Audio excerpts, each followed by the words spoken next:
Yesterday, I was scrolling down Instagram and came across a video showing a person with a mental disorder locked in the narrow room with a door that was never opened. He was fed through a small hole like feeding an animal. There is also another video showing a mother who is depressed because her husband left her. She lived in this abandoned house without any electricity and running water for years. These two videos are prove that Indonesian people are still very lacking in awareness of mental health. Mental disorder in Indonesia is considered to be a disgrace or even a curse. Lots of people with mental disorder are left alone without any treatment. Even in my area, there are those who roam the street and become the object of ridicules for children. It's a shame because mental disorder can be cured if you get the right treatment.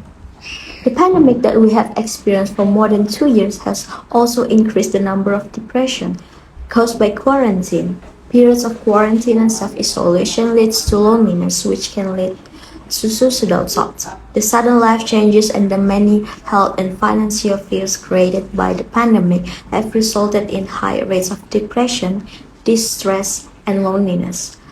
The pandemic also increased the risk of domestic conflict, divorce, and abuse of the elderly and children. Children and youth are vulnerable to mental problems because the pandemic have caused significant learning as well as social changes as they are now highly dependent on technology.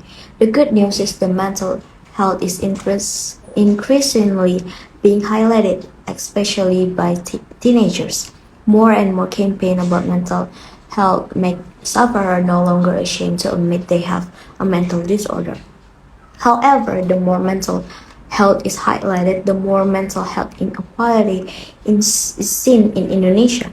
The difficulty of accessing health facilities for people with mental disorder is a problem that Indonesian government needs to solve immediately.